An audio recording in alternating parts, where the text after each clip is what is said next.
here. First, I want to go over the list of things that we'll be using for this particular project. And of course, one of the things on that list is some of the imagery that you found from last week's project. So what we're going to start with is you're going to need 4 or 5 sheets of 4-inch by 5-inch watercolor paper. I'm using a little bit larger sheet here so you can see it a little bit better. This is, I think, 6 by 8. I think for this project we're using 4 inches by 5 inches, and we're using 140-pound watercolor paper. So, you know, 5 sheets of that. We're also going to use the tracing paper or any of the other images that we printed out on our last project. Now, I went ahead and printed out something on graph paper also, which I cut that out, and then I have the 2 sheets of tracing paper that I cut out. So we'll need glue also. I use Mod Podge. You can use whatever glue you like. I just sort of like using the Mod Podge. I like the density, thickness of it. Another thing that you could use would be Yes Paste. That's another thing that people like. This is a pretty cool glue here, which is it's just a roll of a glue stick. So that works pretty well also. And also from your glues, we're going to use a bristle brush. That's what I typically use to spread glue with. And of course, you could use a foam brush if you like. Also, if you have matte medium, that's a really good adhesive to use on the tracing paper. Of course, I use the Mod Podge on the tracing paper also.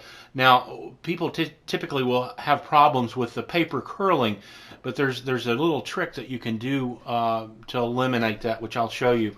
And of course, you know, using watercolors, I use those in addition to these crayons. And these crayons are waterproof. Well, they're not really waterproof. They're sort of like watercolor crayons. So when you paint them on, you can actually use water so it makes a wash, sort of like watercolors.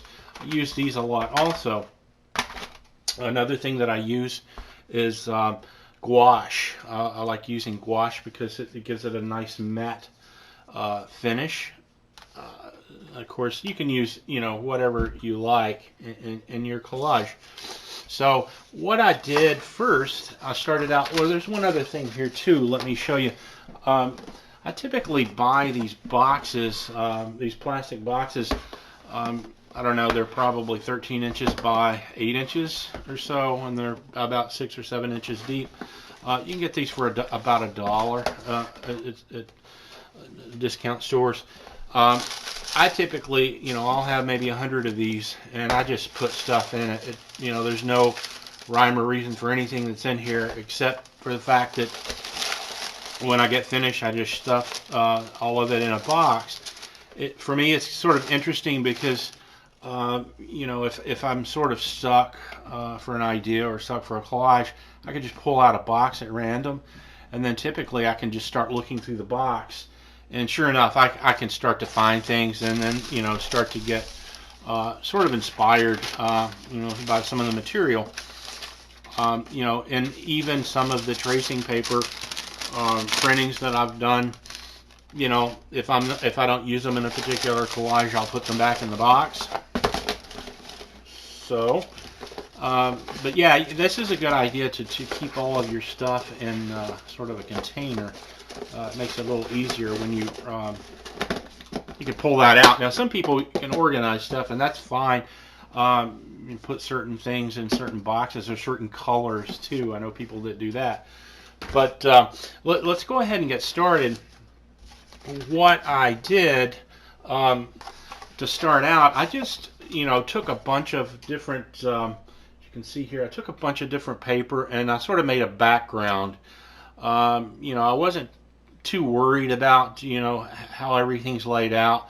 I sort of wanted to keep the tone of the first layer sort of subtle. I didn't want to really use any super dark images or dark colors. So, I sort of used, just mostly light papers. And, after I did that, what you can do, or what I typically do, is I would use watercolors. And since I'm using sort of a pinkish red here, I could kind of splash some color on it, and sort of give it a little bit more visual interest.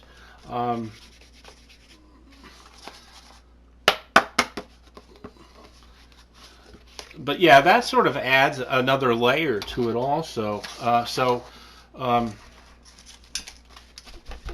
Dampen in here. You'll find as you're doing this, the paper is going to curl. What you can do when you're finished, sort of spray the back side of this with water, and then put a really heavy object on top of it with some cardboard or something to protect it. But what I'm going to do basically, after I created my first layer, I'm going to take the sheet that we did the last time here, and I'm just going to cut some things out. Now, the nice thing about using this tracing paper, once it's wet, I can show you here. There's several different ways that you can do this. You can either paint on the back of the tracing paper with the glue, but what I've found works best. Now, you want to make sure too that you are using your fixative on the ink, so it doesn't run when you're printing. So, but what I can do is I can just actually paint this Mod Podge directly on top of my background substrate, and once I do that, I can put this on here, and it'll stay relatively flat. It won't curl. Now, one of the most important tools that you can have is a rubber brayer. Basically, this is used in printmaking to roll up an ink a block if you're doing wood cuts. But just start layering your images on top of the base, and just start playing around with it. We'll see here. You can also actually tint the tracing paper with watercolor. You can paint it with different colors. You could even do that as another layer. You wouldn't really have to use a printer. You could just draw on the tracing paper. Now I'm putting the glue directly down on the substrate. I find that works a little bit better for me. The paper is less likely to wrinkle. But the trick is if you're painting on the tracing paper itself, what you're going to do, let me make sure this is good and flat here. But you can use the palm of your hand too. That works really well to flatten it out. And then, of course, I just trim off the edge here. But using this roller works really well for flattening everything out. You just want to make sure that you get a really good and even coat of the Mod Podge or whatever type glue that you might be using.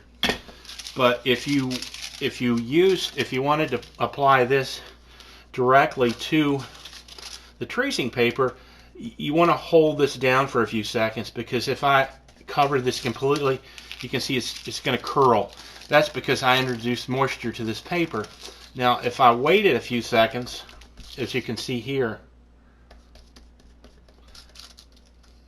once the moisture of the glue has been introduced to the tracing paper for a little bit, it's not going to curl. So I just have to kind of be patient with it. And you notice it's not curling now as much as it was. See, and then eventually, you know, you've got it, and it's not all curled up and really difficult to work with. So, you know, let's put this at the top here. And you know, a lot of times I work really quick, so I don't really, you know, sit and think over this or that. So, but sometimes I find it really good to work on 4 or 5 at one time. That way, if I am stuck on one, I can move on and do another one. So I always have something that I'm working on. So.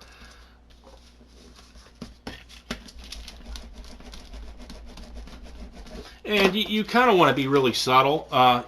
The trick is to sort of sneak up on the collage instead of going all out first. You kind of want to sort of build it up, or at least that's what I've found doing. I'm trained as a printmaker, and if you're doing prints, you sort of have to work that way too. You know, going light to dark, and that. So, you know, once I'm happy with this that I have here. I mean, you could introduce a little bit more color to this, which, you know, I like this pinkish red. So, you know, I could take some of the crayons that I have here, and I could find here's a nice pink that I could use. So you can see that this is sort of like a crayon, and when I get this wet, it sort of acts like a watercolor. So.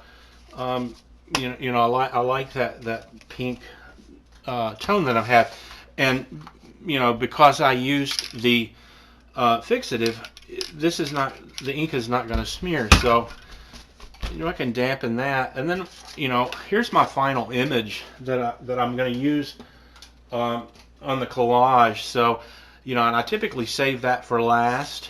You can always use a paper towel to sort of dampen this down. Let's put a little bit of color at the top here. And you know, I'm working very intuitively. I'm not really concentrating on it too much when I'm doing. It's those happy accidents that I get that I like the most. So here's my final image, and now what I'm going to do, and it works the same way as the tracing paper. You want to hold this down for a few minutes, because if you put the glue on and then let go of the top of the paper, it's going to curl up. So if you hold this for a few seconds, and then what happens is the moisture from the glue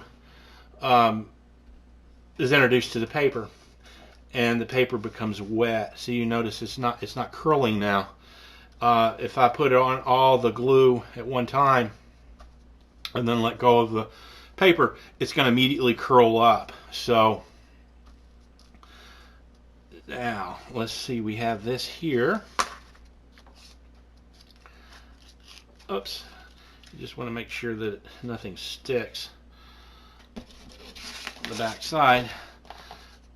Now that I have this here, I can position this where I want it, and let's move it this way a little bit.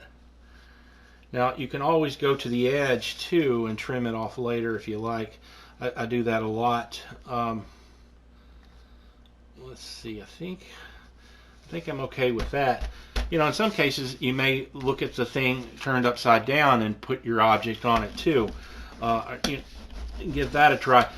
But this roller, using the roller, this is a really great tool because it makes everything flat, and just keep rolling over it. Wallpaper seam rollers that they use to hang wallpaper works really well too. And of course, they're not quite as wide; they're maybe half the width of this, but that also works very well. So, and then I would, of course, trim off the excess. Now I could introduce a little bit of this pink to the green down here to sort of incorporate the whole thing together, to tie it together. And then to go with the water here. And you know, there you have it. And of course I'll let this dry, and if it will start to curl up, and then after it dries I'll take a spray bottle and then spray some water on the back side, and then blot it with a paper towel, and then put really heavy object over top of it. I use a piece of glass a lot of times, and you know, you'll get a really flat surface. And then what I do to protect it, you can use gloss medium or matte medium. I use the matte medium to coat the entire collage with the matte medium, as just to protect it, and then a final coat of the UV protectant. And of course, after I use that, you know, everything should be sealed nicely. And then, you know, I title it and put my signature on the back. But yeah, there you have it. This is one of my favorite techniques to use, is incorporating layers in the collage by using tracing paper and other elements where you can actually see through the image. I hope this was really helpful.